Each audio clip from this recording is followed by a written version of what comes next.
I thought with the state of the nation today is no time to waste, get to work immediately. As we've indicated earlier, we're going to be signing a number of executive orders over the next several days to week. And I'm going to start today. The compounding crisis of COVID, the COVID-19, along with the economic crisis following that, and climate crisis, and racial equity issues. And, some of the executive actions I'm going to be signing today are going to help change the course of the COVID crisis. We're going to combat climate change in a way that we haven't done so far, and advance racial equity and support other underserved communities. We're going to rebuild our economy as well.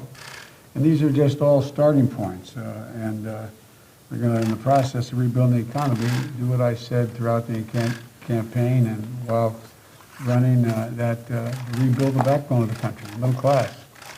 And so there's going to be a lot of focus on that. And I think some of the things we're going to be doing are bold and vital.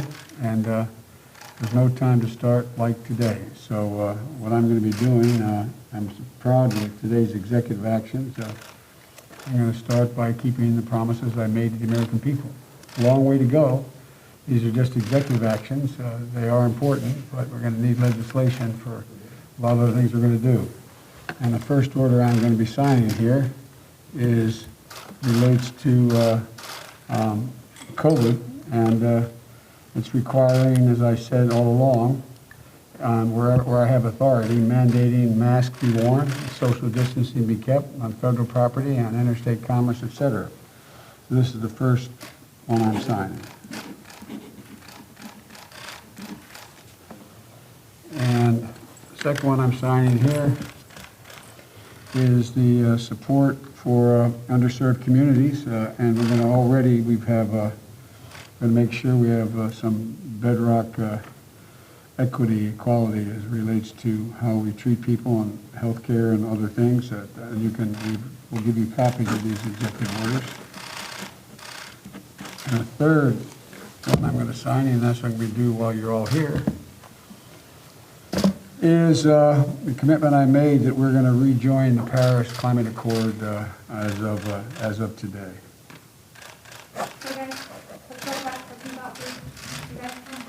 Mr. President. Thank you.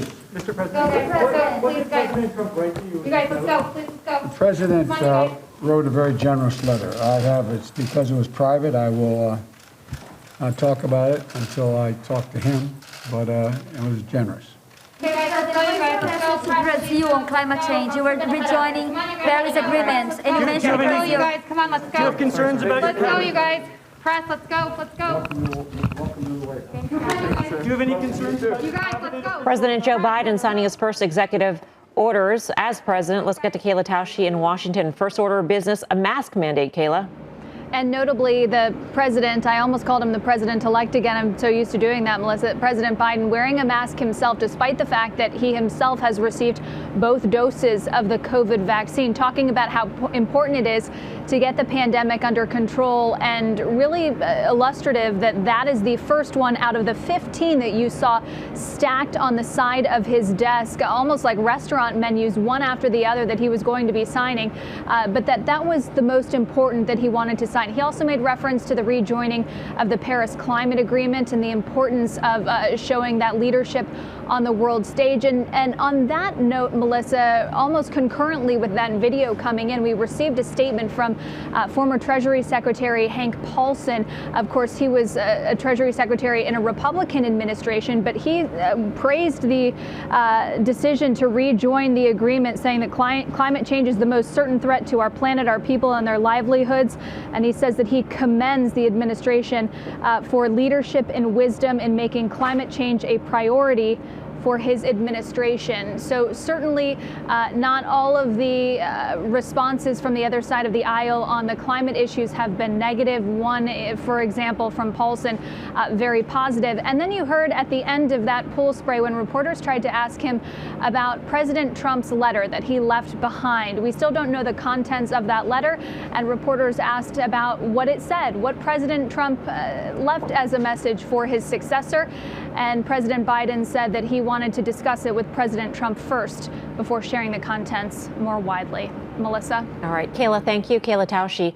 in Washington. A couple of messages coming out of the Oval Office tonight from President Biden in what he chooses to sign first as president. First of all, that putting the pandemic behind the country is the first order of business. And second, that the environment is going to take center stage. So that's a green light, I would imagine, Guy, for a lot of the environmental investing that we've seen, the favoritism towards green trades, the so-called green trades like solar and EVs. Yeah, no doubt. And obviously, think about how those stocks have been just incredible over the last few months. But I will look tomorrow over the next couple of weeks to see how the energy trade, which also has been fantastic over the last few months, Tim can speak to that, how that's going to do. You know, if the energy trade hangs in there over the next few days, I think that sort of tells you all you need to know in terms of where these stocks are going. And we've talked about ExxonMobil off that 31 low. The levered energy plays have been fantastic over the last few months. That, to me, is going to be what's going to be interesting over the next week or so. Yeah, and we'll talk to Paul Sankey later on about the entire energy trade, whether it be big oil or some of the alternatives, Tim. But what do you think the market takes away from what President Biden chose to tackle first as president? Well, look, let's be clear. I mean, think about some of the statements out of Europe in the last couple of days, whether it's Angela Merkel or, pointing to the virus as being the number one thing and bolting down even more. I'm not sure that that's the plan here, but the message is we need to get control of the virus so that the economy can return to normal. And I think that there's, some sense that ultimately I certainly hope that the policy approach to this is going to be a little different than what we've seen, and that we have a case where the economy is ultimately the beneficiary. So we've had multiple moments in the market over the last 9 months where we've had to assess the impact of the virus. And although markets have started to move forward, even with difficult news on variations to the virus, it's a market-friendly message. When you're going right after the virus and containment, to me, which is what he said there.